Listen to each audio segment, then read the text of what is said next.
Chocolate chocolate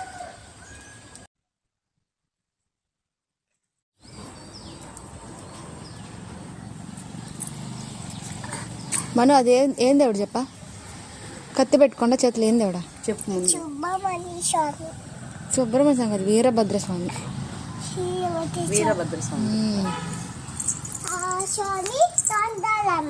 ఎవరు?